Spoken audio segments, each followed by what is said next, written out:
औज़ुबिल्लाहिमिनश्शैतानिर्रजीम बिस्मिल्लाहिर्रहमानिर्रहीम। Dear students, कैसे हैं आप सब लोग। मैं उम्मीद करता हूं कि आप सब लोग ठीक ठाक होंगे और अपनी लाइफ से एंजॉय कर रहे होंगे। डियर स्टूडेंट्स, हम लोगों ने जो नया टॉपिक स्टार्ट किया था लास्ट वीडियो के अंदर, वो इनहेरिटेंस से रिलेटेड था। और उसी टॉपिक को जो है हम इनहेरिटेंस के टॉपिक को ही हम आगे फर्दर लेके चलेंगे और डिफरेंट टेक्निक्स और डिफरेंट कॉन्सेप्ट्स को स्टडी करेंगे इस लेक्चर के अंदर। इस उम्मीद के साथ कि आप लोगों ने इस चैनल को, जिसका नाम है कोड विद फैसल, आप लोगों ने इसको ऑलरेडी सब्सक्राइब किया हुआ है। अगर सब्सक्राइब नहीं किया हुआ तो सब्सक्रिप्शन का आसान तरीका है, यहाँ पे आपको एक रेड कलर का एक बटन नज़र आ जाएगा ड्यूरिंग द वीडियो, ठीक है, जिसमें सब्सक्राइब लिखा होगा। आप जस्ट उसको क्लिक कर लें तो आप इस चैनल को सब्सक्राइब कर पाएंगे। सब्सक्रिप्शन का फ़ायदा ये है कि फ्यूचर में जो भी वीडियोस अपलोड होती हैं इस चैनल पे, तो उसकी नोटिफिकेशंस आपको सबसे पहले मिल जाएंगी। तो स्टार्ट करते हैं डियर स्टूडेंट्स आज का लेक्चर।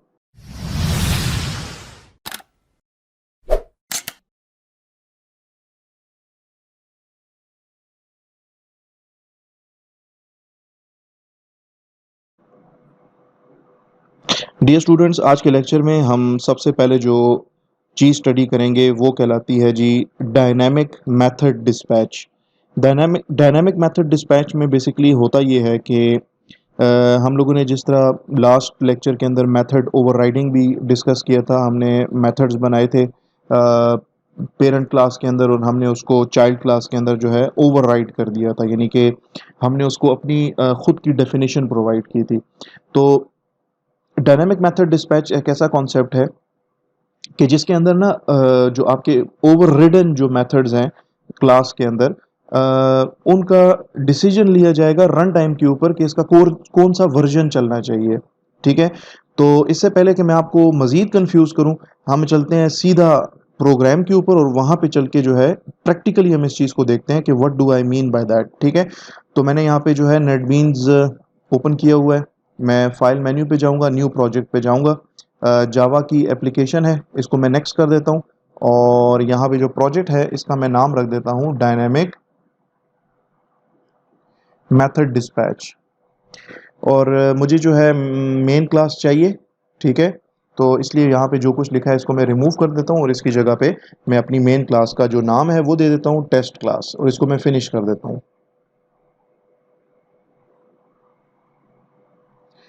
ओके जी, प्रोजेक्ट बन गया है। यहाँ पे जो कमेंट्स हैं इन सबको मैं यहाँ से रिमूव कर लेता हूँ और जो मेन फंक्शन है इसके अंदर भी जो कमेंट्स हैं इनको भी मैं रिमूव कर लेता हूँ।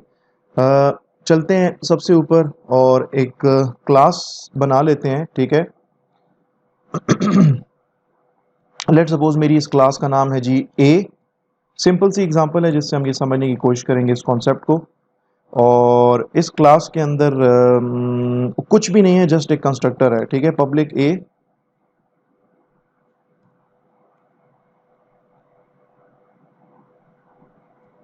और जो कि एम्प्टी है, और इसके अलावा एक मेथड है पब्लिक वॉइड जिसका नाम है कॉल मी। और जब भी ये फंक्शन कॉल होगा तो आपको स्क्रीन के ऊपर एक आउटपुट जो है वो डिस्प्ले होगा, जिसमें लेट सपोज जब ये क्लास ए का कॉल मी फंक्शन, ये जो मेथड है, जब ये कॉल होगा तो आपको आउटपुट स्क्रीन के ऊपर जो है वो प्रिंट होके नजर आएगा कि inside the call me method of class ए। ठीक है, और बस यहाँ पे आपकी ये क्लास जो है वो कंप्लीट हो जाती है। इसके बाद हम एक और क्लास बनाते हैं, क्लास बी, और ये क्लास एक्सटेंड कर रही है किसको, ए क्लास को, यानी कि ये ए क्लास की चाइल्ड क्लास है। ठीक है, इसमें भी एक डिफ़ॉल्ट कंस्ट्रक्टर है, ठीक है, जो कि एम्प्टी है, उसमें कुछ भी नहीं है। और एक मेथड है जिसकी रिटर्न टाइप वॉइड है, और इस मेथड का नाम भी कॉल मी है। यानी कि मैं यहाँ पे चाइल्ड क्लास के अंदर, यानी कि क्लास बी के अंदर क्लास ए के कॉल मी मेथड को क्या कर रहा हूँ, ओवरराइड कर रहा हूँ। ठीक है, तो मैं यहाँ पे लिख देता हूँ system dot out dot print L N, और यहाँ पे मैं मैसेज देता हूँ कि inside the call me method of class B. क्योंकि ये क्लास बी के अंदर ये मेथड, इसलिए मैंने यहाँ पे इसको अपनी खुद की डेफिनेशन दे दी है। इसको मैंने खुद से जो है वो री डिफाइन कर दिया है इस कॉल मी मेथड को। यही मेथड जो है आपका, ये ऊपर अगर देखें तो यहाँ पे जो आपकी पेरेंट क्लास है, पेरेंट क्लास के अंदर भी कॉल मी मेथड है, लेकिन पेरेंट क्लास में जब कॉल मी मेथड चलेगा पेरेंट क्लास का, तो वो आपको प्रिंट करके देगा कि inside the call me method of class ए, और क्लास बी का जो कॉल मी मेथड है जब ये चलेगा तो ये आपको स्क्रीन के ऊपर inside the call me method of class B जो है वो प्रिंट करके देगा। तो यहाँ पे आपकी क्लास बी जो है वो भी कंप्लीट हो जाती है। इसके बाद एक और क्लास बना लेते हैं, क्लास सी, और ये भी क्लास ए से एक्सटेंड हो रही है, उसकी चाइल्ड क्लास है। ठीक है, इसमें भी क्लास सी का एक कंस्ट्रक्टर है default which is empty, and there is a method whose return type is void, और इसका नाम भी कॉल मी है। ठीक है, और ये जो है क्लास सी का कॉल मी मेथड है जो कि ओवरराइड हुआ है, क्योंकि पेरेंट क्लास जो कि इसकी है क्लास ए, उसके अंदर भी कॉल मी मेथड है, और इसके अंदर मैं जब भी कॉल मी मेथड को जब कॉल किया जाएगा तो आपको एक आउटपुट स्क्रीन पे मैसेज आएगा कि inside the call me method of class C. ठीक है जी, ओके, यहाँ तक काफ़ी है, ये आपकी सी क्लास है। ठीक है, ये कंप्लीट हो गई। ओके जी, इसके बाद चलते हैं अपनी टेस्ट क्लास में, और टेस्ट क्लास के अंदर भी जो मेन मेथड है उसके अंदर चलते हैं। ठीक है, तो मेन मेथड जो है इसके अंदर हम इस तरह कर लेते हैं कि जो क्लास ए है ना, ठीक है, उसका एक ऑब्जेक्ट बना लेते हैं, class A is equal to new A. इसी तरीके से क्लास बी का एक नया ऑब्जेक्ट बना लेते हैं, capital B, the name of the class, B is the name of the variable, is equal to new B. और इसी तरीके से क्लास सी का भी हम एक वेरिएबल बना लेते हैं, कैपिटल सी क्लास का नाम है, सी वेरिएबल का नाम है, और यहाँ पे इस तरीके से हमने तीन ऑब्जेक्ट्स बना लिए जिनके रेफरेंसेस जो हैं स्मॉल ए, स्मॉल बी, स्मॉल सी, ये इन तीन वेरिएबल्स के अंदर स्टोर हुए हैं। अच्छा, इससे पहले कि मैं डायनामिक मेथड डिस्पैच के ऊपर मज़ीद बात करूं, एक छोटा सा कॉन्सेप्ट है जो कि आपके साथ मैंने डिस्कस करना था, कि मैं ना क्लास ए का ना एक रेफरेंस वेरिएबल बनाता हूं। ठीक है, मतलब मैंने क्लास ए का जो कि पेरेंट क्लास है उसका एक मैंने वेरिएबल बना दिया, दैट्स इट, उसको मैंने इनिशियलाइज नहीं किया। ठीक है, मैं जो हूँ पेरेंट, ये आपका पेरेंट क्लास है ना, क्लास ए जो है। ठीक है, यहाँ पे जो वेरिएबल बना है reference variable of the parent class, और क्लास का नाम क्या है जी, क्लास का नाम है क्लास ए। मैंने उसका एक रेफरेंस वेरिएबल बनाया है, डिक्लेयर किया है, उसको मैंने इनिशियलाइज नहीं किया। लाइन नंबर 40 के ऊपर मैंने क्लास ए का जो कि पेरेंट क्लास है उसका मैंने ना सिर्फ रेफरेंस वेरिएबल डिक्लेयर किया है बल्कि मैंने उसको इनिशियलाइज भी कर दिया है। यहाँ पे मैंने इसको इनिशियलाइज नहीं किया। Okay, due to inheritance, due to the power of inheritance and due to the concept of inheritance, जो आपकी पेरेंट क्लास का जो रेफरेंस वेरिएबल है, जो आपकी पेरेंट क्लास का जो रेफरेंस वेरिएबल होता है, इसके अंदर चाइल्ड क्लास के ऑब्जेक्ट्स का रेफरेंस जो है वो भी स्टोर किया जा सकता है। It is allowed to store the references of objects of the child class inside the reference variable of the parent class. Parent class के रेफरेंस वेरिएबल में जो कि यहां पे है REF, इसमें चाइल्ड क्लास के ऑब्जेक्ट्स का रेफरेंस आप स्टोर कर सकते हो ड्यू टू इनहेरिटेंस। ठीक है, यानी कि ये देखें यहां पे न्यू बी, बी क्लास का एक ऑब्जेक्ट बना, और इस ऑब्जेक्ट का रेफरेंस जो है वो वेरिएबल इस बी में आके स्टोर हो गया। तो आप आगे चल के ना अपने प्रोग्राम में लिख सकते हो REF is equal to B, it is perfectly fine, क्योंकि आप जो है पेरेंट क्लास के रेफरेंस वेरिएबल में चाइल्ड क्लास के रेफरेंसेस को स्टोर कर सकते हैं। And similarly REF is equal to C अगर आप लिखोगे, क्योंकि सी के अंदर भी एक चाइल्ड क्लास का रेफरेंस पड़ा है, चाइल्ड क्लास के ऑब्जेक्ट का रेफरेंस पड़ा हुआ है, and the references of the child class objects can be stored in the reference variable of its parent class. अच्छा, देखें हम जब यहाँ पे लिखते हैं ना एक वेरिएबल, लेट सपोज मैं यहाँ पे डिक्लेयर करता हूँ इंटीजर a, ठीक है, इज इक्वल टू 10, तो integer a is equal to 10 is यहाँ पे तो एरर देगा क्योंकि a ऑलरेडी डिक्लेयर्ड है। ठीक है, integer ABC, integer ABC is equal to 10 is a perfectly right statement. ABC variable आपने लिखा, बनाया, उसको डिक्लेयर किया एज एन इंटीजर, उसकी डेटा टाइप आपने कहा कि इंटीजर है, और उसमें आपने क्या असाइन किया, उसमें आपने 10 असाइन किया है। अच्छा 10 इसमें क्यों स्टोर हो रहा है भाई? 10 इसलिए स्टोर हो रहा है क्योंकि 10 जो है ना वो भी एक इंटीजर है। 10 is being stored in this variable abc because this value 10 is an integer। तो इसलिए ये आपका 10 जो है वो इस वेरिएबल abc में जाके स्टोर होगा। इसी तरीके से मैं अगर यहां पे लिख देता हूं float abc is equal to 10.75, ठीक है। float abc is equal to 10.75, या double ABC is equal to 10.75, ठीक है। तो ये जो 10.75 वैल्यू है ना, ये आपके इस एबीसी वेरिएबल में आके स्टोर हो सकती है, बिकॉज 10.75 जो है इसकी टाइप भी डबल है, इस वैल्यू की, इस कांस्टेंट वैल्यू की टाइप डबल है, और एबीसी वेरिएबल जिसके अंदर आप इसकी वैल्यू को स्टोर करने की कोशिश कर रहे हो उसकी टाइप भी डबल है। इसी तरीके से अगर आप यहां पे लिख देते हो string ABC is equal to string ABC is equal to hello, तो हेलो चूंकि खुद भी एक स्ट्रिंग है, it is a string, that's why hello string can be stored in this particular variable ABC. Similarly आपका जो चाइल्ड क्लास का जो ऑब्जेक्ट होता है वो पेरेंट क्लास का भी ऑब्जेक्ट होता है, due to inheritance and due to the is a relationship in inheritance, ठीक है। वो किस तरीके से देखें, यहां पे हमने जब इनहेरिटेंस स्टार्ट की थी तो हमने इस कॉन्सेप्ट को स्टडी किया था। हमने कहा था यार एयरक्राफ्ट है जो कि पेरेंट क्लास है, इसकी दो चाइल्ड क्लासेस हैं, तो हम ये कह सकते हैं ना कि एवरी सिविलियन एयरक्राफ्ट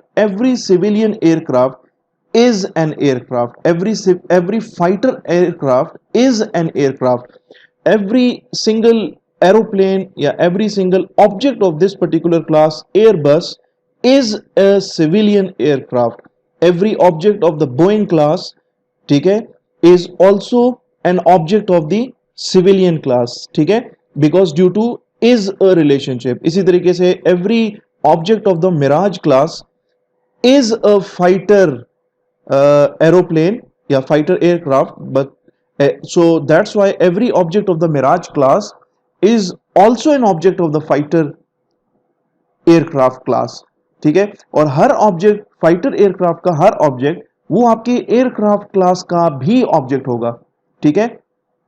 लेकिन एयरक्राफ्ट जो कि आपका पेरेंट क्लास है उसका जो ऑब्जेक्ट होगा, ठीक है, वो बोइंग क्लास का ऑब्जेक्ट नहीं होगा, बिकॉज एयरक्राफ्ट की जो क्लास है ना आपकी, जो कि पेरेंट क्लास है, दिस इज वेरी, आप कह सकते हैं कि ये एक जनरल सी क्लास है, इसमें वो तमाम फीचर्स नहीं है जो इनके अंदर मौजूद हैं। लेकिन जो बोइंग आपकी क्लास है इसके अंदर वो तमाम के तमाम फीचर्स मौजूद हैं जो कि एयरक्राफ्ट के अंदर भी मौजूद हैं, क्योंकि इनहेरिट हुआ है ना एयरक्राफ्ट की क्लास से, ये सिविलियन की क्लास बनी है, इसकी चाइल्ड क्लास है, और इसकी चाइल्ड क्लास जो है वो फर्दर आगे पेरेंट क्लास है फॉर द बोइंग क्लास।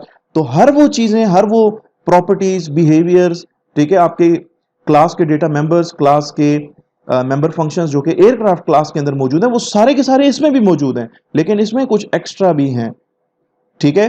तो every civilian aircraft is an aircraft, but every aircraft is not a civilian aircraft. Aircraft की फिर और बहुत सारी टाइप्स हैं। Aircraft could be a civilian aircraft, aircraft could be a fighter aircraft, aircraft could be a Mirage, aircraft could be a Rafale, aircraft could be a Boeing, aircraft could be an Airbus, but every single Airbus, ठीक है, it is a civilian aircraft and every single civilian aircraft is also an aircraft।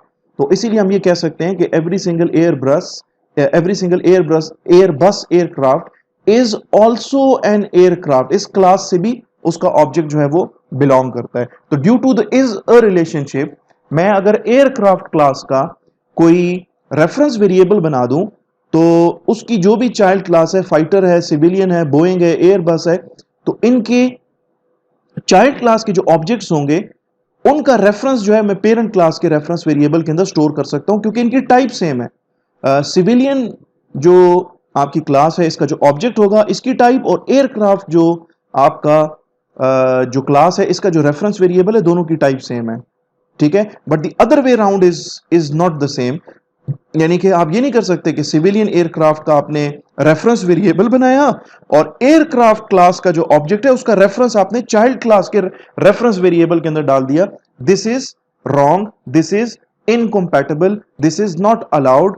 ठीक है, तो I hope कि ये concept जो है ये आपको समझ आ गया होगा कि आपकी पेरेंट क्लास का जो रेफरेंस वेरिएबल होगा उसमें चाइल्ड क्लास के ऑब्जेक्ट्स का रेफरेंस आप स्टोर कर सकते हैं due to inheritance, due to same data type. Okay जनाब, तो अब हम क्या करते हैं कि इस REF वेरिएबल में सबसे पहले हम इस ए क्लास के ऑब्जेक्ट का रेफरेंस स्टोर करते हैं। देखिए इस क्लास का जो ऑब्जेक्ट बना है इसका रेफरेंस ऑलरेडी वेरिएबल ए में स्टोर्ड है। ठीक है, तो मैं अगर ये लिख देता हूं यहाँ पे कि REF इज इक्वल टू ए, ठीक है, तो दिस इज परफेक्टली फाइन। और यहां पे अगर मैं लिख देता हूं अब REF डॉट और उसका मेथड कॉल करता हूं कॉल मी मेथड। ठीक है, तो यहां पे ना अब रन टाइम के ऊपर ये चीज चेक होगी कि ये जो वेरिएबल है ना REF, ठीक है, ये पेरेंट क्लास का वेरिएबल है। ठीक है, लेकिन REF में इस टाइम पे करंटली किस क्लास का रेफरेंस पड़ा है? तो लाइन नंबर 44 पे देखें ये किस क्लास के ऑब्जेक्ट का रेफरेंस पड़ा है। तो लाइन नंबर 44 पे देखें इसके अंदर तो हमने लिखा है REF इज इक्वल टू ए, और ए के अंदर तो ए वेरिएबल के अंदर तो क्लास ए के ऑब्जेक्ट का रेफरेंस पड़ा है। ठीक है, तो ये चीज जब चेक हो जाएगी और ये चीज चेक होगी रन टाइम के ऊपर के REF में इस टाइम पे रेफरेंस किस क्लास के ऑब्जेक्ट का पड़ा हुआ है। तो करंटली इसके अंदर रेफरेंस पड़ा हुआ है क्लास ए के ऑब्जेक्ट का रेफरेंस। ठीक है, जो कि क्लास ए का ऑब्जेक्ट जब बनेगा ना तो इसका रेफरेंस जो है वो वेरिएबल स्मॉल ए के अंदर आके स्टोर होगा। और इसमें हमने क्या किया है कि स्मॉल ए में जो क्लास ए के ऑब्जेक्ट का जो रेफरेंस इसमें स्टोर हुआ है, हम जस्ट उसको क्या कर रहे हैं, कॉपी कर रहे हैं, इसको हम असाइन कर रहे हैं, इसको हम आपके इस REF वेरिएबल को हम इनिशियलाइज कर रहे हैं। और अब जब यहाँ पे REF डॉट कॉल मी जब मेथड आपका चलेगा तो बेसिकली ये उस ऑब्जेक्ट का या उस क्लास का कॉल मी मेथड चलेगा जिस क्लास का ऑब्जेक्ट जो है ना वो इस टाइम पे जिसका रेफरेंस इस टाइम पे REF में पड़ा है। तो REF वेरिएबल में इस टाइम पे पड़ा हुआ है क्लास ए के ऑब्जेक्ट का रेफरेंस। तो आपका यहाँ पे जो कॉल मी मेथड चलेगा ना वो क्लास ए के अंदर मौजूद जो कॉल मी मेथड है वो चलेगा। और call me method in the class ए उसमें ये लिखा हुआ है कि प्रिंट कर दो inside the call me method of class ए। इसी तरीके से मैं यहाँ पे अगर इसके रेफरेंस वेरिएबल की वैल्यू जो है वो अगर मैं चेंज करना चाहूँ तो मैं चेंज कर सकता हूँ। मैं लिख सकता हूँ REF is equal to small B, REF is equal to small B. Small B में किस क्लास के ऑब्जेक्ट का रेफरेंस पड़ा है? स्मॉल बी के अंदर बी क्लास के ऑब्जेक्ट का रेफरेंस पड़ा है। और बी क्लास जो है वो रिमेंबर दिस कि बी क्लास जो है वो ए क्लास की चाइल्ड क्लास है। तो चाइल्ड क्लास के ऑब्जेक्ट का रेफरेंस पड़ा है बी में, स्मॉल बी में, इस वेरिएबल स्मॉल बी में। और चाइल्ड क्लास के ऑब्जेक्ट का रेफरेंस मैं पेरेंट क्लास के रेफरेंस वेरिएबल को असाइन कर रहा हूं, विच इज परफेक्टली फाइन क्योंकि इसकी टाइप सेम है। बट आप ये नहीं कर सकते कि आप जो है ना ये नहीं कर सकते B is equal to REF, this is not allowed. ठीक है, ओके, तो अब मैं अगर यहां पे लिखता हूं REF dot call me method, तो बेसिकली अब ये होगा कि डायनामिकली रन टाइम के ऊपर ये चेक होगा कि आपका ये जो REF वेरिएबल है इस REF वेरिएबल में किस क्लास के ऑब्जेक्ट का रेफरेंस पड़ा हुआ है। तो पहले तो देखें हमने यहाँ पे लिखा ना REF is equal to B, तो बी में तो पड़ा हुआ है जी बी क्लास के ऑब्जेक्ट का रेफरेंस। ठीक है, बी क्लास के ऑब्जेक्ट का रेफरेंस पड़ा हुआ है जो कि चाइल्ड क्लास है क्लास ए की। ठीक है, जो कि चाइल्ड क्लास है ए क्लास की। तो यहाँ पे REF dot call me method जब चलेगा तो बेसिकली यहाँ पे जो बी क्लास है जो चाइल्ड क्लास है यानी कि जिसका रेफरेंस इस टाइम पे REF वेरिएबल में पड़ा है तो उसका कॉल मी मेथड चलेगा। और आपको स्क्रीन के ऊपर प्रिंट होकर नजर आएगा कि inside the call me method of class B. इसी तरीके से आप इस रेफरेंस वेरिएबल की वैल्यू जितना मर्जी चाहें चेंज करना चाहें आप चेंज कर सकते हैं। मैं यहाँ पे अब लिख देता हूँ REF इज इक्वल टू सी, और मैं दोबारा अगर लिखूं REF डॉट कॉल मी, तो now at line number 50 the REF variable which is of type class A class का वेरिएबल है ना ये जो कि पेरेंट क्लास है। ओके, तो पेरेंट क्लास के वेरिएबल में हम असाइन कर रहे हैं चाइल्ड क्लास के ऑब्जेक्ट का रेफरेंस जो कि वेरिएबल सी में पड़ा है। वेरिएबल सी में क्या पड़ा हुआ है, चाइल्ड क्लास है आपकी क्लास सी, उसका ऑब्जेक्ट बना, उसका रेफरेंस यहाँ पे इसमें असाइन हो गया। तो चाइल्ड क्लास के ऑब्जेक्ट का रेफरेंस इसमें पड़ा है, इसको हम उठा के पेरेंट क्लास के ऑब्जेक्ट, पेरेंट क्लास के रेफरेंस वेरिएबल के अंदर असाइन कर रहे हैं। और फिर जब हम इस ref.callme को जब कॉल करेंगे तो आपका उस क्लास का कॉल मी मेथड चलेगा जिसके जिसके ऑब्जेक्ट का रेफरेंस करंटली आरईएफ में पड़ा है। तो आरईएफ में तो क्लास सी के ऑब्जेक्ट का रेफरेंस पड़ा है, तो कॉल मी मेथड जो है यहाँ पे चलेगा आपका क्लास सी का। ठीक है, तो इसको मैं कर लेता हूं सेव और इस प्रोग्राम को मैं रन करके जो सिंपल प्रोग्राम है इसका सिंपल सा आउटपुट होगा वो मैं आपको दिखा देता हूं। ठीक है जी, यहाँ पे पहले कह रहा है कि inside the call me method of class ए, क्योंकि आरईएफ में सबसे पहले ए क्लास के ऑब्जेक्ट का रेफरेंस गया और ref.callme हमने जब कॉल किया तो आपको प्रिंट होके इसने दिखा दिया कि inside the call me method of class ए। फिर उसके बाद जो है हमने ref वेरिएबल में जो क्लास बी है उसके ऑब्जेक्ट का रेफरेंस इसमें डाला और हमने ref.callme मेथड को कॉल किया, तो इसने हमें आउटपुट दिया कि inside the call me method of class B. इसके बाद जो है ref is equal to C, C के अंदर जो है पड़ा हुआ है इस वेरिएबल सी के अंदर क्लास सी के ऑब्जेक्ट का रेफरेंस जिसको हम फर्दर असाइन कर रहे हैं, कॉपी कर रहे हैं ref वेरिएबल के अंदर। तो ref वेरिएबल में आ जाएगा क्लास सी के ऑब्जेक्ट का रेफरेंस और यहाँ पे जो है ना फिर चेक करेगा आपका जो जावा का जो आपका जेवीएम है वो यहाँ पे चेक करेगा कि ref में किस क्लास के ऑब्जेक्ट का रेफरेंस पड़ा है। जिस क्लास के ऑब्जेक्ट का रेफरेंस पड़ा होगा उसी क्लास पर्टिकुलर क्लास के कॉल मी मेथड को कॉल किया जाएगा। तो इसमें तो क्लास सी के ऑब्जेक्ट का रेफरेंस पड़ा हुआ है, तो क्लास सी का जो कॉल मी मेथड है वो आपके लिए यहाँ पे एग्जीक्यूट हो जाएगा। तो आई होप के you have understood this particular concept of dynamic method dispatch. Okay dear students, इसी कॉन्सेप्ट को डायनामिक मेथड डिस्पैच जिसको हमने अभी स्टडी किया है थोड़ी देर पहले, इसी को ही हम आगे लेके चलते हैं और फर्दर एक और कॉन्सेप्ट है उसको उसकी तरफ हम अपना जो प्रोग्रामिंग एग्जांपल है उसकी तरफ हम चलते हैं। और जो नेक्स्ट हमारा जो टॉपिक है वो एब्स्ट्रैक्ट क्लासेस और एब्स्ट्रैक्ट मेथड के ऊपर है। लेकिन what are abstract methods and what are abstract classes, इसकी तरफ चलने से पहले एक प्रोग्रामिंग एग्जांपल हम लोग यहाँ पे देख लेते हैं, फिर हम इसको फर्दर आगे लेके चलेंगे और एब्स्ट्रैक्ट क्लास और एब्स्ट्रैक्ट मेथड्स की तरफ चलेंगे। देखें हमारे पास यहाँ पे एक क्लास है, ठीक है, इस क्लास का नाम है फिगर, ठीक है, और इस क्लास के अंदर दो जो हैं हमारे पास वेरिएबल्स हैं इस क्लास के, ठीक है, क्लास के दो डेटा मेंबर्स हैं, एक का नाम dim1 है, एक का नाम dim2 है, यानी कि डायमेंशन 1 डायमेंशन 2, और दोनों की जो डेटा टाइप है वो डबल डेटा टाइप है। ठीक है, अच्छा, फिर ये जो है ना आपकी फिगर क्लास का एक कंस्ट्रक्टर है और ये पैरामीटराइज्ड कंस्ट्रक्टर है। जब भी मैं फिगर क्लास का कोई ऑब्जेक्ट बनाऊंगा तो उसको मैं ये दो आर्ग्यूमेंट्स पास करूंगा, ठीक है, उसके कंस्ट्रक्टर को।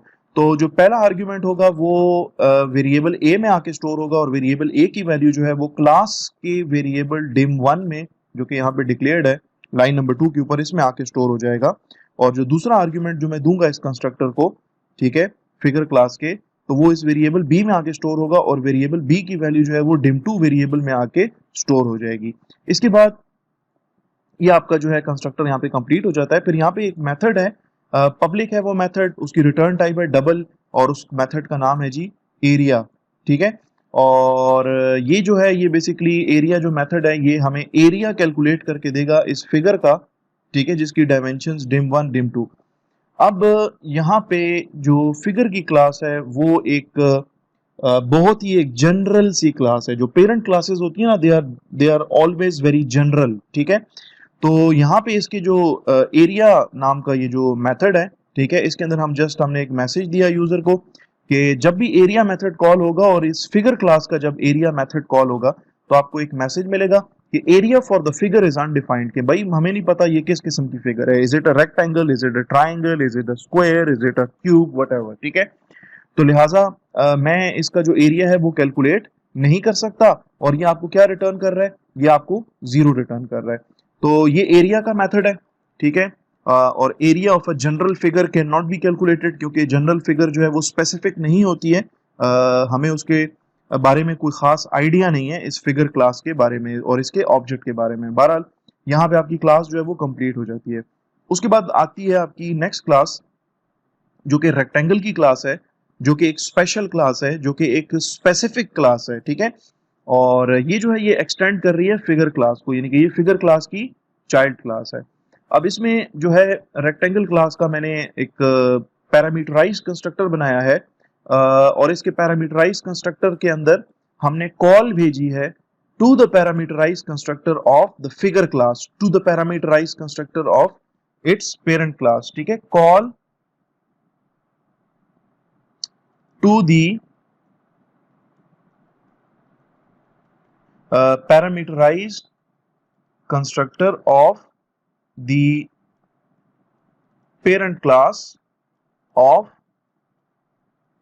rectangle which is figure class। figure class के पैरामीटर्स वाले कंस्ट्रक्टर को हमने जो है यहाँ से कॉल किया है, ठीक है। जब भी रेक्टेंगल क्लास का ऑब्जेक्ट हम बनाएंगे with the help of parameterize constructor, तो उसको हम दो आर्ग्यूमेंट्स पास करेंगे, ए और बी। ए की वैल्यू जो होगी वो ये रिसीव करेगा और वो आगे चल के ए और बी दोनों की वैल्यूज जो है वो भिजवा देगा किसको, जो फिगर क्लास है, जो आपकी पेरेंट क्लास है, उसके कंस्ट्रक्टर को भिजवा देगा।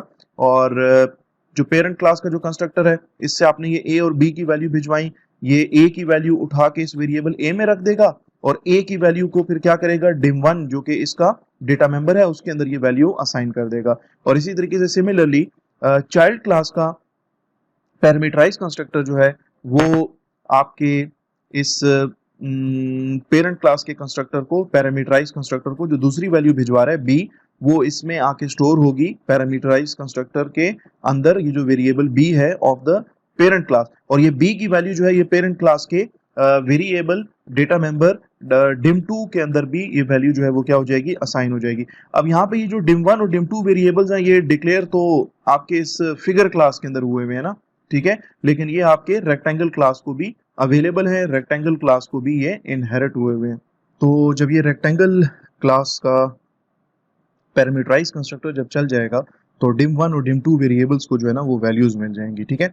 अब हमें तो पता है ना कि रेक्टेंगल एक स्पेसिफिक, एक स्पेशल फिगर है, और इसका जो है वो एरिया फाइंड आउट करने का फार्मूला भी सिंपल है कि इसकी जो है ना एक लेंथ होती है, एक इसकी विड्थ होती है, और यानी कि लेंथ होती है और ब्रेथ की साइड होती है, और इसको हम आपस में मल्टीप्लाई कर लेते हैं उसकी वैल्यूज को, उसकी डायमेंशंस को, तो हमें एरिया निकल आता है हमारे पास, ठीक है। तो अब देखें यहाँ पे ना ये पब्लिक है मेथड, डबल इसकी रिटर्न टाइप है, एरिया इस मेथड का नाम है, यही मेथड एरिया डबल इसकी रिटर्न टाइप पब्लिक, ये पेरेंट क्लास के अंदर भी मौजूद था, लेकिन चूंकि वो पेरेंट क्लास फिगर की क्लास है और फिगर की क्लास जो है वो एक जनरल क्लास है, ठीक है, तो इसलिए उसका एरिया जो है वो फाइंड आउट हम नहीं कर सकते किस किस्म की फिगर, ठीक है, हमें नहीं पता, तो इसलिए हम यहाँ पे इसके एरिया के मेथड के अंदर लिख देते हैं area for figure is undefined और ये रिटर्न कर देगा 0। But now in this particular case rectangle is a special class, ठीक है, स्पेशल फिगर है एक हमारे पास, तो इसका एरिया फाइंड आउट करने का तरीका सिंपल है। यहाँ पे system.out.println की स्टेटमेंट हम लिखेंगे और यहाँ पे हम स्पेसिफिकली हम लिख देंगे कि inside the area for rectangle, ठीक है, या inside the area method for rectangle class, ताकि यूजर को पता लग सके कि अभी जो है ना इस टाइम पे कौन से क्लास का एरिया मेथड जो है वो चल रहा है। ओके जी, इसके बाद जो है हम रिटर्न कर देंगे क्या चीज, div1 और div2 वेरिएबल्स की जो प्रोडक्ट होगा वो हम रिटर्न कर देंगे। कहाँ रिटर्न कर देंगे, ये वैल्यू जो है div1 मल्टीप्लाई बाय div2 ये वहां रिटर्न होगी जहां से आप इसको कॉल कर रहे हो ऑब्वियसली। और div1 और div2 वेरिएबल्स एक्चुअली तो फिगर क्लास के डेटा मेंबर्स हैं, लेकिन ये आपकी जो रेक्टेंगल क्लास है इस रेक्टेंगल क्लास को भी ये इनहेरिट हुए हुए हैं, ठीक है। ओके, फिर इसके बाद जो है हमारे पास एक क्लास है ट्राइंगल की क्लास जो कि एक्सटेंड कर रही है जो कि फिगर क्लास को, यानी कि फिगर क्लास की ये चाइल्ड क्लास है, ठीक है। और इसके अंदर भी इसका हमने एक पैरामीटराइज कंस्ट्रक्टर बनाया हुआ है, और जब हम ट्राइंगल की क्लास बनाएंगे तो हम उसका जो ऑब्जेक्ट जब हम बनाएंगे, ठीक है, इस क्लास का, तो उसको हम दो आर्ग्यूमेंट्स पास करेंगे, और ये पहला आर्ग्यूमेंट ए और दूसरा आर्ग्यूमेंट बी ये रिसीव करेगा और इसको फर्दर आगे अपनी जो पेरेंट क्लास है उसकी पैरामीटराइज कंस्ट्रक्टर को पास ऑन कर देगा। तो इसकी जो पेरेंट क्लास है वो तो फिगर की क्लास है, ठीक है, तो फिगर की क्लास को ये बेसिकली अपना पहला आर्ग्यूमेंट और दूसरा आर्ग्यूमेंट जो है वो पास ऑन कर देगा, वो यहाँ पे आके रिसीव हो जाएंगे वो दोनों आर्ग्यूमेंट्स, वो दोनों वैल्यूज, और फिर यहाँ पे वेरिएबल ए जो कि फिगर क्लास का ये dim1 जो वेरिएबल है डेटा मेंबर है इसके अंदर असाइन कर देगा वैल्यू, और b वेरिएबल के अंदर पड़ी हुई वैल्यू जो होगी वो dim2 वेरिएबल यानी कि dim2 डेटा मेंबर के अंदर आके असाइन हो जाएगी। तो इस तरीके से आपकी ट्रायंगल क्लास में हम दोबारा चलते हैं, इसका जो पैरामीटराइज कंस्ट्रक्टर है वो कंप्लीट हो गया, और इसके बाद हम इसका जो पब्लिक मेथड है, डबल इसकी रिटर्न टाइप और एरिया उसका नाम है, हम इस मेथड को डिफाइन करते हैं। अब ये मेथड जो है एरिया का मेथड, ये आपकी पेरेंट क्लास यानी कि फिगर क्लास के अंदर भी मौजूद था, लेकिन चाइल्ड क्लास के अंदर हम इसको ओवरराइड कर रहे हैं। ठीक है, तो यहाँ पे पहले तो एक मैसेज आएगा जब भी हम इस एरिया मेथड को कॉल करेंगे, तो यहाँ पे एक मैसेज आएगा कि inside the area method for triangle class, कि ट्राइंगल क्लास के एरिया मेथड के अंदर हम इस टाइम पर हैं, और वो मेथड आपका एरिया वाला जो है वो इस टाइम पे एग्जीक्यूट हो रहा है, और ये रिटर्न कर देगा dim1 multiply by dim2 divided by 2। Basically जो आपका ट्राइंगल है उसका एरिया का फॉर्मूला होता है बेस ऑफ द ट्राइंगल यानी कि the value of the base of the triangle multiplied by the value of height of the triangle, और उसका हाफ ले लिया जाएगा, तो वो आपका क्या बन जाएगा, वो आपका जो ट्राइंगल है उसका एरिया बन जाएगा। और हम उस एरिया को यहाँ पे क्या कर रहे हैं, कैलकुलेट भी कर रहे हैं और रिटर्न भी कर रहे हैं। कहाँ रिटर्न होगा, जिस जगह पे ये एरिया मेथड कॉल होगा ट्राइंगल क्लास का। इसके बाद आपका ये जो फाइंड एरियाज का जो मेथड, फाइंड एरियाज की जो क्लास है आपकी, ये बेसिकली पब्लिक क्लास है। ठीक है, और ये मेन क्लास है, इसमें आपका मेन फंक्शन है। अच्छा जी, मेन फंक्शन के अंदर हम सबसे पहले क्या कर रहे हैं कि हम फिगर क्लास का जो कि पेरेंट क्लास है, हम उसका एक रेफरेंस वेरिएबल बना रहे हैं is equal to new figure. ठीक है, और हम इसका यहाँ पे एक नया ऑब्जेक्ट बना रहे हैं, और ऑब्जेक्ट को अगर आप देखें तो यहाँ पे इस ऑब्जेक्ट के दो आर्ग्यूमेंट्स हम पास कर रहे हैं। ठीक है, इसका जो पैरामीटराइज कंस्ट्रक्टर है वो पैरामीटराइज कंस्ट्रक्टर के थ्रू हम ऑब्जेक्ट बना रहे हैं 10,10 यानी कि दो वैल्यूज पास कर रहे हैं। ये दोनों वैल्यूज जो हैं वो इत्तफाकन सेम आ गई हैं, ये जरूरी नहीं है आप इसमें डिफरेंट वैल्यूज दे दें।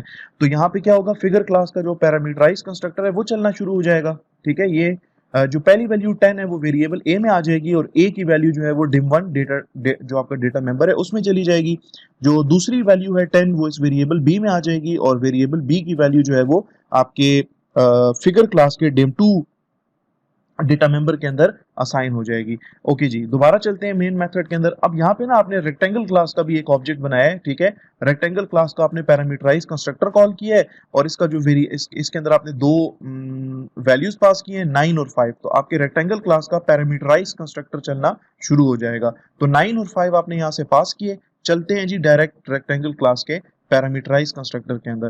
तो 9 और 5 आपने वहां से पास किए, वैल्यू 9 ए में आके स्टोर हो जाएगी, वैल्यू 5 जो है वो बी वेरिएबल में आके रिसीव हो जाएगी, यहाँ पे आके स्टोर हो जाएगी। और फिर आप कह रहे हैं कि यार पेरेंट क्लास के कंस्ट्रक्टर को, पैरामीटराइज कंस्ट्रक्टर को कॉल करो, और उसको वैल्यू ए और बी के अंदर पड़ी हुई वैल्यू 9 और 5 ये आप उसको दे दो पेरेंट क्लास के पैरामीटराइज कंस्ट्रक्टर को। तो आपका पेरेंट क्लास का पैरामीटराइज कंस्ट्रक्टर चलेगा, ए और बी की वैल्यूज आपने यहाँ से पास किए, यहाँ से ए की वैल्यू जो कि 9 थी वो वेरिएबल ए में आके स्टोर हो जाएगी, और वेरिएबल बी की वैल्यू जो कि 5 थी वो यहाँ पे आके स्टोर हो जाएगी। तो ए में जो कुछ पड़ा है वो dim1 डेटा मेंबर में चला जाएगा, और बी में जो कुछ पड़ा है वो dim2 डेटा मेंबर में चला जाएगा। आपकी पेरेंट क्लास का कंस्ट्रक्टर कंप्लीट हो गया। अब कंट्रोल वापस वहीं जाएगा जहां से पेरेंट क्लास के कंस्ट्रक्टर को कॉल किया गया था, तो यहाँ पे इसका कंट्रोल आएगा। ठीक है, और इसके बाद आपका जो रेक्टेंगल क्लास का जो ऑब्जेक्ट है वो बन जाएगा। इसी तरीके से ट्राइंगल क्लास का कंस्ट्रक्टर कॉल होगा, और उसको वैल्यूज आप पास कर रहे हो 10 और 8। तो ट्राइंगल क्लास का कंस्ट्रक्टर है, उसको वैल्यू मिलेगी 10 एंड 8, और इन 10 और 8 वैल्यूज के साथ वो क्या करेगा, वो इन 10 और 8 वैल्यूज को हवाले कर देगा इसकी जो पेरेंट क्लास है फिगर की क्लास उसके हवाले कर देगा। और फिगर की क्लास में जब इसका पैरामीटराइज कंस्ट्रक्टर चलेगा, फिगर क्लास का चलना शुरू हो जाएगा। उसको ये वैल्यूज मिली हैं 10 और 8, तो 10 वैल्यू को अपने dim1 डेटा मेंबर में और 8 को अपने dim2 डेटा मेंबर के अंदर उठा के असाइन कर देगा। और उसके बाद आपका जो ट्राइंगल जो फिगर क्लास का कंस्ट्रक्टर है वो कंप्लीट हो जाएगा। कंट्रोल वापस जाएगा ट्राइंगल क्लास के कंस्ट्रक्टर के अंदर, और इसमें तो मजीद और कोई स्टेटमेंट्स है नहीं, तो इसलिए इसके बाद कंट्रोल जो है वो आपका वापस मेन फंक्शन के अंदर चला जाएगा। तो यहाँ पे हमने फिगर क्लास का एक ऑब्जेक्ट बनाया है, यहाँ पे रेक्टेंगल क्लास का एक ऑब्जेक्ट बनाया है, यहाँ पे ट्राइंगल क्लास का एक ऑब्जेक्ट बनाया है, और इनके रेफरेंसेस हमने इस वेरिएबल एफ आर और टी के अंदर स्टोर कर रहे हैं। ओके जी, इसके बाद हमने जो हमारी पेरेंट क्लास है, ठीक है, उसका हमने एक रेफरेंस वेरिएबल जस्ट डिक्लेयर किया है। ठीक है,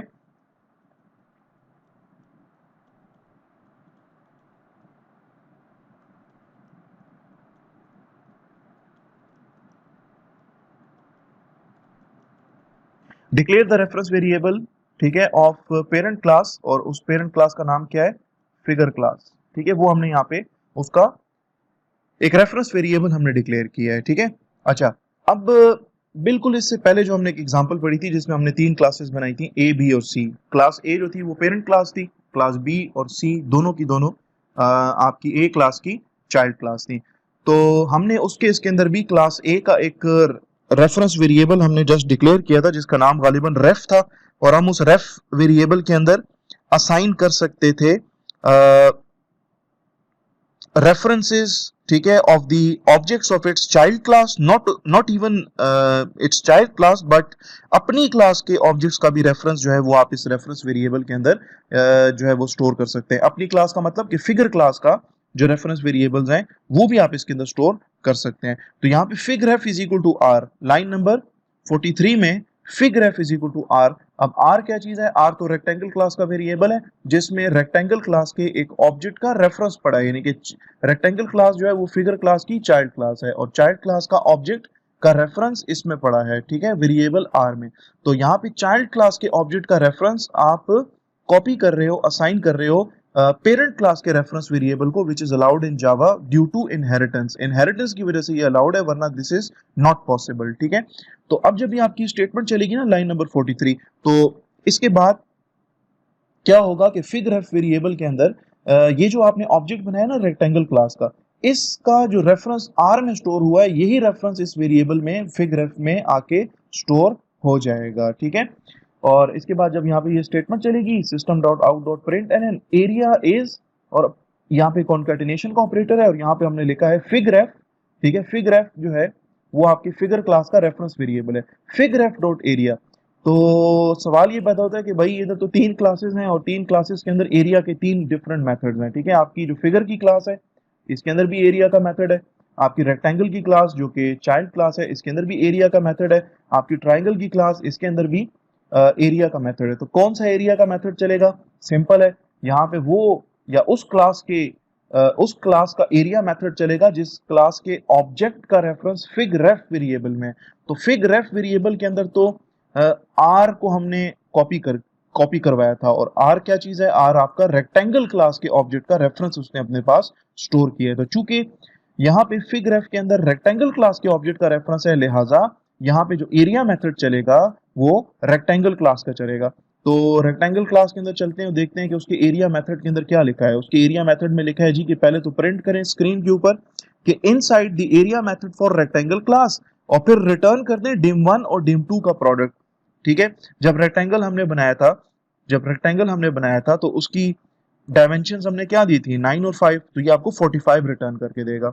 ओके, इसके बाद हम इस फिग रेफ वेरिएबल को जो है हम इसकी वैल्यू चेंज कर रहे हैं और इसके अंदर हम असाइन कर रहे हैं टी, ठीक है। अब टी क्या चीज है, टी वेरिएबल में ट्राइंगल क्लास के ऑब्जेक्ट का रेफरेंस इसमें स्टोर्ड है। तो ट्राइंगल क्लास जो है वो बेसिकली चाइल्ड क्लास है, तो चाइल्ड क्लास के ऑब्जेक्ट का रेफरेंस आप अपने पेरेंट क्लास के रेफरेंस वेरिएबल्स के अंदर स्टोर कर सकते हैं। तो ये आपके पेरेंट क्लास का रेफरेंस वेरिएबल है, ठीक है, फिगर क्लास का रेफरेंस वेरिएबल है। इसके बाद system dot out dot print L area is fig ref dot area. जब ये मेथड कॉल होगा तो रन टाइम के ऊपर इसकी चेकिंग होगी कि भाई ये चेक करो कि फिग रेफ वेरिएबल में करंटली कौन सी क्लास के ऑब्जेक्ट का रेफरेंस पड़ा है। तो इसमें तो ट्राइंगल क्लास के ऑब्जेक्ट का रेफरेंस पड़ा है, लिहाजा यहाँ पे जो एरिया मेथड चलेगा वो ट्राइंगल क्लास का एरिया मेथड चलेगा। तो ट्राइंगल क्लास का एरिया मेथड आपके सामने आपको स्क्रीन के ऊपर पहले प्रिंट होगा कि inside the area method for triangle class, और div1 और div2 यहाँ पे ट्राइंगल बनाते वक्त आपने जो डायमेंशंस दी थी वो 10 और 8 दी थी, तो 10 मल्टीप्लाई बाय 8 80 का हाफ जो है वो 40 है, तो ये आपको 40 रिटर्न करके देगा। उसके बाद आप फिग रेफ के अंदर डाल रहे हो f, ठीक है, और f में क्या पड़ा है, f में फिगर क्लास के ऑब्जेक्ट का रेफरेंस पड़ा है, ठीक है। तो फिगर क्लास के ऑब्जेक्ट का रेफरेंस आप इसमें डाल रहे हो। अब सेम क्लासेस हैं यानी कि सेम क्लास का ऑब्जेक्ट है। फिग रेफ जो है उसकी डेटा टाइप देख ले, फिग रेफ की डेटा टाइप है फिगर, और इसके अंदर वेरिएबल f के अंदर जो टाइप है इस वेरिएबल f की वो भी फिगर है, ठीक है। तो आप यहाँ पे फिगर क्लास के ऑब्जेक्ट का रेफरेंस इसको असाइन कर रहे हो। तो यहाँ पे एरिया इज, तो ये जब आपका एरिया का जो मेथड है ये जब चलेगा तो ये फिगर क्लास का एरिया मेथड आपको रन करके देगा, और फिगर क्लास जो है वो आपकी पेरेंट क्लास है, उसका एरिया मेथड चलेगा। स्क्रीन पे आपको प्रिंट होके नजर आएगा कि area for figure is undefined, return 0। क्योंकि फिगर जो है वो बहुत ही एक जनरल सी क्लास है, मुझे नहीं पता ये किस फिगर की बात हो रही है, तो मैं इसका एरिया फाइंड आउट करने के काबिल नहीं हूं, तो इसलिए ये आपको एक मैसेज देगा कि area for the figure is undefined, और ये आपको क्या रिटर्न करके दे देगा, ये आपको 0 रिटर्न करके दे देगा। ठीक है, तो इस प्रोग्राम को जो है मैं सेव कर लेता हूं और इसको मैं रन कर लेता हूं। ठीक है, तो देखिए पहले ये आपसे जो है आपका मेन मेथड के अंदर जो है मैं ले जाता हूं आपको। यहाँ पे ये जो आपका system dot out dot print L an area is, ठीक है, एरिया एरिया इज से पहले इसने पहले तो, क्योंकि system dot out dot print L an statement है जो कि आपका बेसिकली एक मेथड है बजाते खुद प्रिंट एल एन, तो इस मेथड के अंदर एक और मेथड आप कॉल कर रहे हो ना, तो पहले ये मेथड चलेगा figref डॉट एरिया, ये मेथड चलेगा। और इस टाइम पे चूंकि figref वेरिएबल में रेक्टेंगल क्लास के ऑब्जेक्ट का रेफरेंस है, लिहाजा रेक्टेंगल क्लास का एरिया मेथड चलेगा। ठीक है, और आपको स्क्रीन के ऊपर प्रिंट होके नजर आएगा कि inside area method for rectangle class, और रेक्टेंगल क्लास ने जो वैल्यू रिटर्न की होगी वो इस एरिया इज, ये एरिया इज जो आपका सामने आपकी स्ट्रिंग है, इसके साथ जो है वो कॉन्केटिनेट होके आपको नजर आ जाएगी। उसके बाद जो है inside area method for triangle class, और जो ट्राइंगल का एरिया है 40 वो आपको रिटर्न कर रहा है। ठीक है, और आखिर में आपसे कह रहा है कि area for figure is undefined, area is 0। ठीक है, यानी कि उसने 0 रिटर्न कर दिया है। ठीक है, तो इस तरीके से आपका जो है ये दो चीजें इसके अंदर हम लोगों एक चीज हमने बहुत इंपॉर्टेंट मतलब जो है वो हमने देख लिया है, डायनामिक मेथड डिस्पैच, और इसी कॉन्सेप्ट को जो है, इसी एग्जांपल को जो है हम आगे लेके चलते हैं और एब्स्ट्रैक्ट क्लासेस और एब्स्ट्रैक्ट मेथड्स का जो कॉन्सेप्ट है उसको डिस्कस करते हैं। ओके जी, देखें इसमें जो हमारे पास हमने जो पेरेंट क्लास बनाई है वो फिगर की क्लास है। ठीक है, और इसके अंदर ये जो एरिया का जो मेथड है ना, चूंकि ये एक जनरल सी क्लास है, लिहाजा ये एरिया जो है वो कैलकुलेट नहीं कर पा रही। तो बहुत सारी सिचुएशंस ऐसी हमारे पास आती हैं कि जिसके अंदर हम चाहेंगे कि हमारी जो पेरेंट क्लास होगी वो जस्ट अपने अंदर जो कुछ उसके जो मेथड्स हैं उनको वो जस्ट क्या कर ले, डिक्लेयर कर ले, और उसकी जो इम्प्लीमेंटेशन है, इम्प्लीमेंटेशन की रिस्पॉन्सिबिलिटी या उसको जो डिफाइन करने की जो रिस्पॉन्सिबिलिटी है वो अपनी चाइल्ड क्लासेस को दे दे। अब यहाँ पे देखें ये जो एरिया मेथड है इसका कोई यहाँ पे लॉजिक नहीं बनती इसको डिफाइन करने की, क्योंकि एरिया जो मेथड है वो आपने लिखा है फिगर क्लास के अंदर, और फिगर क्लास जो है वो बहुत ही एक फिगर क्लास जो है वो बहुत ही एक जनरल सी क्लास है। ठीक है, यानी कि फिगर कैसी फिगर, ट्राइंगल है, सर्कल है, रेक्टेंगल है, स्क्वायर है, क्यूब है, ठीक है, सिलेंडर है, क्या है, कौन सी फिगर है, वी डोंट नो। तो इसलिए अगर फिगर का नहीं पता तो फिर इसका ये जो एरिया का जो मेथड है इसको भी डिफाइन करने की जरूरत नहीं है। ठीक है, तो मैं क्या करता हूं कि मैं यहाँ से इसकी जो डेफिनेशन है इसकी डेफिनेशन को मैं यहाँ से रिमूव कर लेता हूँ, नंबर 1। नंबर 2, मैं यहाँ पे एक सेमीकोलन लगा देता हूँ। ठीक है, और नंबर 3, मैं पब्लिक के बाद, पब्लिक की कीवर्ड के बाद एक और कीवर्ड यूज करता हूं, एब्स्ट्रैक्ट का कीवर्ड। ठीक है, अब ये जो आपका मेथड था ना, ये एरिया का मेथड, ये अब बन गया एब्स्ट्रैक्ट मेथड। एब्स्ट्रैक्ट मेथड्स वो मेथड्स होते हैं क्लास के जिनकी इंप्लीमेंटेशन इनकम्प्लीट होती है, जिनको आपने इंप्लीमेंट नहीं किया होता, जिनको आपने डिफाइन नहीं किया होता पेरेंट क्लास के अंदर, और पेरेंट क्लास की अंदर ये डिफाइन अगर नहीं हुए हुए तो ये अब आपकी जो चाइल्ड क्लासेस हैं उनकी रिस्पॉन्सिबिलिटी होगी कि वो इस एरिया के मेथड को क्या कर लें, डिफाइन कर लें। और यहाँ पे जो है इस फिगर क्लास के अंदर तो एरिया मेथड को डिफाइन करना भी बनता भी नहीं था। ठीक है, नंबर 1, जैसे ही मैंने एरिया मेथड को एब्स्ट्रैक्ट डिफाइन किया है, फॉरन फिगर की क्लास के नीचे जो है ना एक रेड कलर से एक लाइन आ गई है जो कि शो कर रही है कि कुछ एरर है यहाँ पे। वो एरर बेसिकली ये है कि जब भी किसी भी क्लास में, चाहे वो चाइल्ड क्लास हो चाहे वो पेरेंट क्लास हो, ठीक है, वट एवर, ठीक है, जब भी किसी क्लास के अंदर आप कोई भी एक एटलीस्ट कम से कम एक मेथड अगर एब्स्ट्रैक्ट अगर डिक्लेयर करते हैं तो आपकी पूरी की पूरी वो जो क्लास होगी जिसके अंदर वो एब्स्ट्रैक्ट मेथड एग्जिस्ट कर रहा है, आपकी वो पूरी की पूरी क्लास जो होगी उसको भी आपको क्या करना पड़ेगा, एब्स्ट्रैक्ट डिक्लेयर करना पड़ेगा। आपको उस क्लास को एब्स्ट्रैक्ट बनाना पड़ेगा। ठीक है, जैसे आप यहाँ पे देखें इसमें एक ही मेथड था, खैर उसी मेथड को मैंने एब्स्ट्रैक्ट बना दिया है। तो जैसे ही मैं मेथड को एब्स्ट्रैक्ट करता हूँ तो आपकी जो क्लास है उसके अंदर यहाँ पे एक एरर आ रहा है, तो मुझे इस क्लास को भी जो है ना वो एब्स्ट्रैक्ट बनाना पड़ेगा। ठीक है, तो यहाँ पे एब्स्ट्रैक्ट का कीवर्ड लिख देंगे।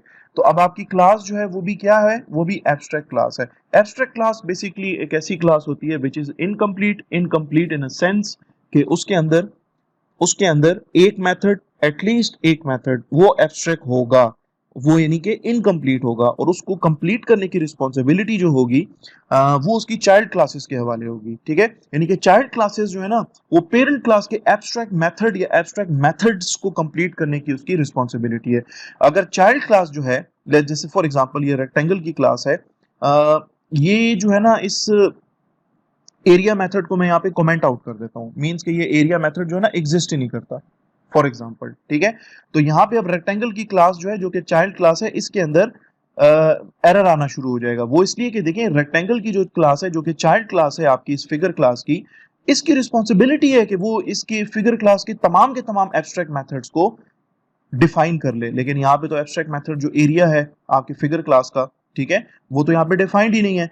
तो लिहाजा या तो आपको ये जो चाइल्ड क्लास है इसको भी आपको एब्स्ट्रैक्ट बनाना पड़ेगा, या आपके पेरेंट क्लास के एब्स्ट्रैक्ट मेथड्स को आपको चाइल्ड क्लास के अंदर क्या करना पड़ेगा, डिफाइन करना पड़ेगा, अपने हिसाब से डिफाइन करना पड़ेगा। अपने हिसाब से का मतलब ये है कि चूंकि ये क्लास आपकी चाइल्ड क्लास है, रेक्टेंगल की क्लास, ठीक है, और ये फिगर क्लास की चाइल्ड क्लास है, ठीक है, और यहाँ पे जो एरिया का जो मेथड है वो रेक्टेंगल का एरिया कैलकुलेट करके आपको देगा। तो रेक्टेंगल का एरिया कैलकुलेट करने का जो फॉर्मूला है that is different, that is dim1 multiplied by dim2, यानी कि अपने हिसाब से हमने जो यहाँ पे एरिया मेथड है उसको हमने इंप्लीमेंट कर दिया है, उसको हमने डिफाइन कर दिया है। ठीक है, और ये मेथड ओवरराइडिंग है बेसिकली।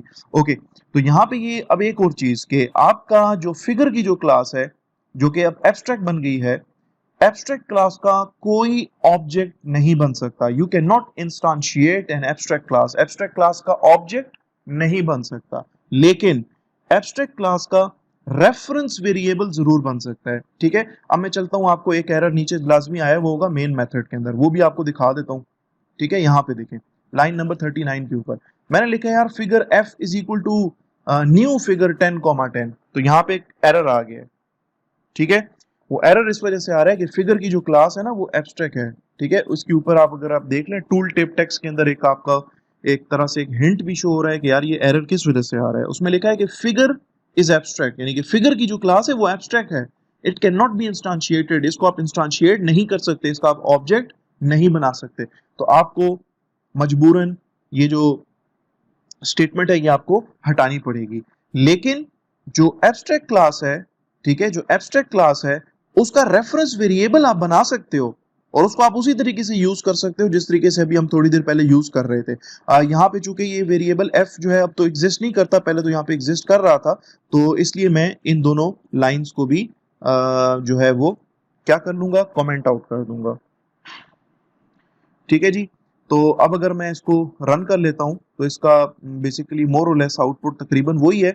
सिर्फ ये है कि जो फिगर क्लास का जो आपको एरिया कैलकुलेट करके दे रहा था वो अब आपको कैलकुलेट करके नहीं देगा, क्योंकि फिगर की क्लास जो है वो अब एक एब्स्ट्रैक्ट क्लास है, और एब्स्ट्रैक्ट क्लास जो होती है वो एक इनकम्प्लीट क्लास होती है। एब्स्ट्रैक्ट क्लास के अंदर कम से कम एटलीस्ट एक एब्स्ट्रैक्ट मेथड का होना मस्ट है, और एब्स्ट्रैक्ट मेथड एक इनकम्प्लीट मेथड होता है, और उस मेथड को कंप्लीट या उसको डिफाइन करने की जो रिस्पॉन्सिबिलिटी होती है एब्स्ट्रैक्ट मेथड्स की, वो चाइल्ड क्लास की रिस्पॉन्सिबिलिटी होती है। ठीक है, और अगर चाइल्ड क्लास भी अगर एब्स्ट्रैक्ट मेथड को डिफाइन नहीं करता, जैसे भी हमने थोड़ी देर पहले इस केस के अंदर डिस्कस किया था, देखा था, तो आपका जो चाइल्ड क्लास होगा वो आपको एरर देना शुरू कर देगा। वो कहेगा कि यार चाइल्ड क्लास जो है ना वो एरिया नामी मेथड जो कि पेरेंट क्लास के अंदर मौजूद है और जो कि पेरेंट क्लास के अंदर एब्स्ट्रैक्ट जो है वो डिफाइंड है, तो उसको आपने यहाँ पे जो है वो डिफाइन नहीं किया। ठीक है, सॉरी डिफाइन कह रहा हूँ, पेरेंट क्लास के अंदर एब्स्ट्रैक्ट मेथड जो है वो डिक्लेयर है, आपने इसको अपने हिसाब से यहाँ पे डिफाइन करना था, आपने नहीं किया। तो ये था कॉन्सेप्ट जी एब्स्ट्रैक्ट क्लासेस का और एब्स्ट्रैक्ट मेथड्स का। ठीक है, एक क्लास के अंदर एक से ज्यादा एब्स्ट्रैक्ट मेथड्स भी एग्जिस्ट कर सकते हैं, लेकिन जितने भी एब्स्ट्रैक्ट मेथड्स होंगे उन तमाम के तमाम को डिफाइन करने की रिस्पॉन्सिबिलिटी जो है वो उसकी पेरेंट क्लासेस की है, सॉरी उसकी चाइल्ड क्लासेस की है। ठीक है, जैसे रेक्टेंगल की क्लास ने इसको डिफाइन किया अपने हिसाब से और ट्राइंगल की क्लास ने इसको डिफाइन किया है अपने हिसाब से। ठीक है, जो इसका अपना फॉर्मूला बनता है ना एरिया का वो डिफरेंट है, और जो रेक्टेंगल का फॉर्मूला बनता है एरिया कैलकुलेट करने का वो डिफरेंट है। तो आई होप कि आप लोगों को ये कॉन्सेप्ट जो है एब्स्ट्रैक्ट क्लास का और जो आपके एब्स्ट्रैक्ट मेथड्स हैं उसका समझ आ गया होगा, और ये भी कि रीजन भी आपको समझ आ गई होगी कि क्यों हम अपने चंद एक मेथड्स को या एक लिस्ट ऑफ मेथड्स को पेरेंट क्लास के अंदर जो है हम एब्स्ट्रैक्ट बना देते हैं। ठीक है डियर स्टूडेंट्स, आई होप कि आप लोगों को इस कॉन्सेप्ट की समझ आई होगी। मेरा ख्याल है कि इस वीडियो के अंदर जितना कंटेंट था वो काफ़ी है, क्योंकि इसके बाद जो है वो वीडियो बहुत ज़्यादा लेंथी हो जाएगी। तो इस उम्मीद के साथ कि आप लोगों को सारे का सारा आज का लेक्चर जो है वो समझ आ गया होगा, और इस उम्मीद के साथ कि आप लोगों ने इस चैनल को, जिसका नाम कोड विद फैसल है, उसको ऑलरेडी सब्सक्राइब किया हुआ है। अगर सब्सक्राइब नहीं किया तो इस एरिया के अंदर you will find a subscribe button red colour का, उसको आप क्लिक कर लें, आप इस चैनल को सब्सक्राइब कर लेंगे। वीडियो अगर पसंद आई है तो आप इसको लाइक कर लें, इसके ऊपर आप कमेंट्स कर सकते हैं, इस वीडियो को आप अपने जो है डिफरेंट फ्रेंड्स के साथ भी शेयर कर सकते हैं। और अगर आपके कुछ जानने वाले ऐसे स्टूडेंट्स हों जो कि किसी और यूनिवर्सिटी के अंदर पढ़ रहे हों और वो जावा का कोर्स अगर उन्होंने लिया हुआ है, तो आप उनके साथ भी इस वीडियो लेक्चर्स को और इस प्लेलिस्ट को शेयर कर सकते हैं। तो फिर मिलते हैं जी नेक्स्ट वीडियो के अंदर, तब तक आप अपना ढेर सारा ख्याल रखें। Take care of yourselves. अल्लाह हाफ़िज़।